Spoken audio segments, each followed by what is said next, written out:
Retarda!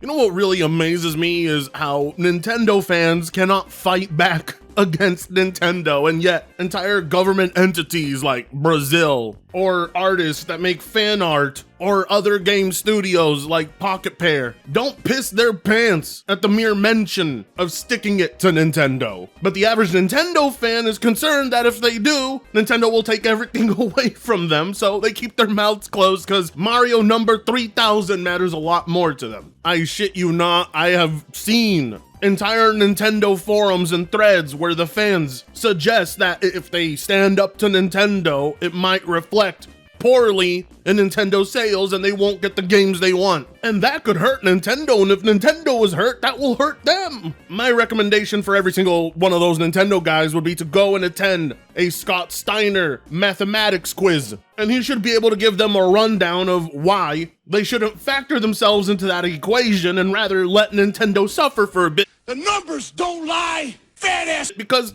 to pretend like Nintendo doesn't need to be knocked down a peg or two would be like saying renters shouldn't lower the price of rent. How you guys doing? We love landlords. In this current economy. As you recall, it was about a few days ago, we got news that Nintendo was raising the prices of their Switch 1 products, which at this point, that device should be slashed in half. We're talking about a game console that has been around longer than my nephew. It's even funnier considering the fact that when asked about the price of the Switch 2, a Nintendo representative told everyone that's what the Switch 1 is for. And then they immediately followed it by raising the price on a system from 2017 that can't even play current gen titles. Hell, it couldn't even play the last gen titles. Well, today, after looking into an article that popped up, it would seem that a lot of retailers are actually starting to fight back this nonsense.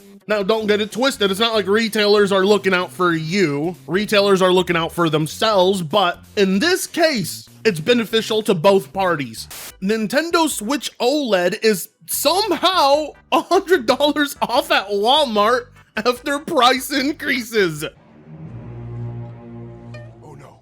If that's not the biggest fuck you to Nintendo from retailers, then I don't know what is. The second best thing they could do is outright pull the systems out of inventory. But it is Walmart, so let's not get carried away. First price hikes came to Xbox, and now Nintendo has raised prices on Switch 1 hardware. However, apparently Walmart didn't get the memo because it's selling the Switch OLED for just $299. That's $100 savings against the current MSRP, and it's even cheaper than the original price pre-hike. I wouldn't expect this deal to last long though, so grab one if you want one. Don't grab one, right? You know, the Switch 1 is ancient. The only benefit to the Switch 1 is that it has more games on cart than the Switch 2 does. But you don't need a Switch 1 to play those Switch 1 carts. However, it does have a better screen with the OLED. I mean, if you're not using an OLED screen in 2025, you need to go to an eye doctor. Other than that, buying a Switch 1 would be a very poor investment, as you are not covered for the next 5 to 7 years. I, of course, had to go and see this for myself, and lo and behold, it's real. As you recall, a few days ago, Nintendo announced that the OLED model was gonna go up from $349 to $399, making it $400, making it nearly the same price as the Switch 2, which is absurd. Walmart looked at that and said, yeah, no, I don't think so. As a matter of fact, here's $100 off a system that should be $150 by now. It was August 3rd that the price hikes took effect. And here we are, August 8th, and we have it slashed by $100 on Walmart's website. Never before in my life did I think Walmart would be the good guys in a situation like this. This means that a Switch OLED at the moment is cheaper than a standard Switch 1. How it's possible that retailers are giving you a sale and a better deal than Nintendo themselves, who have the actual device marked at a higher price on their official website, is insane. The fact that it's cheaper to buy a Nintendo device from Walmart than from Nintendo themselves says a lot about their greed. They do not give two shits about your economic struggles. Market conditions, as they say, prohibit them from lowering the price. and yet Walmart can do it.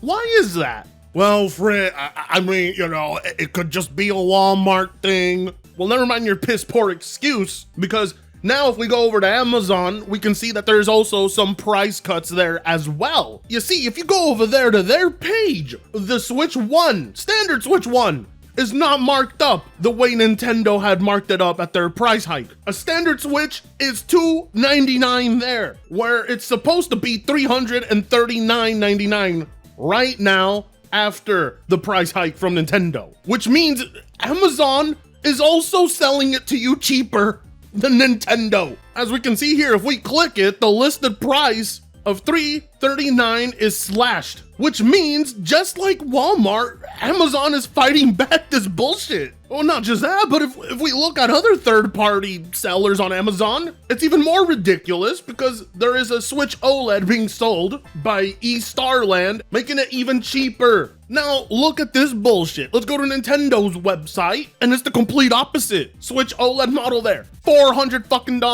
Standard Switch, $340. How is it possible that retailers are the ones who are not screwing you over? How do Nintendo fans defend this bullshit? How in the world is Amazon and Walmart and other third-party retailers eating the cost and not putting it on the consumer, but Nintendo can't do that? I mean, let's go to Best Buy. Same thing. It's cheaper there to buy Switch consoles than on Nintendo's website. Standard Switch, $300. The OLED, $349. Walmart has the better deal, but at least it's not $400 fucking like on Nintendo's website. And look at the Switch Lite, appropriately marked at $200. Well, I don't know why I say appropriate, it should be $150, but still, you get the point. Major retailers are actually better at selling you this than Nintendo. Why is this? I wish I could tell you. All I have are my best assumptions and my best guesses, which boil down to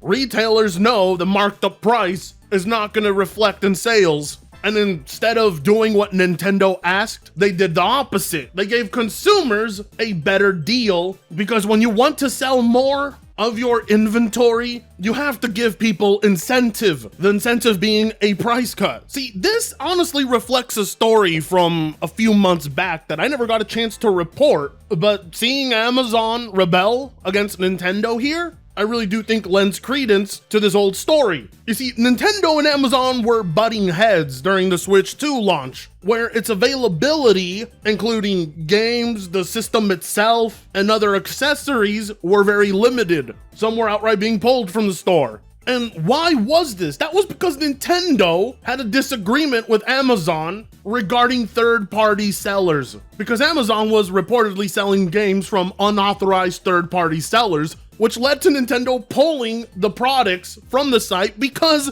they were offering a better deal than Nintendo. Now, both parties deny the claim, but when you consider the fact that they were pulled from the site the minute other third-party retailers were undercutting Nintendo's official pricing, it makes sense. And to not tarnish this relationship between the two, they told the media something else. I am legit surprised Nintendo hasn't attempted to do anything to stop these major retailers from undercutting the price hikes, most likely due to the fact that they are actually taking a loss, and that's not Nintendo's business. But knowing Nintendo, I wouldn't be surprised if eventually they do take action. Who knows how long these sales will go on, but they are entirely undercutting the big N themselves. It's proof that indeed Nintendo can fight back tariffs. They can fight back quote unquote market conditions. They're just choosing not to because they don't give a shit. They hate you. Nintendo hates you, the consumer. In spite of the fact that you've made them ultra wealthy and successful, it ain't enough for them. Their quote unquote market conditions,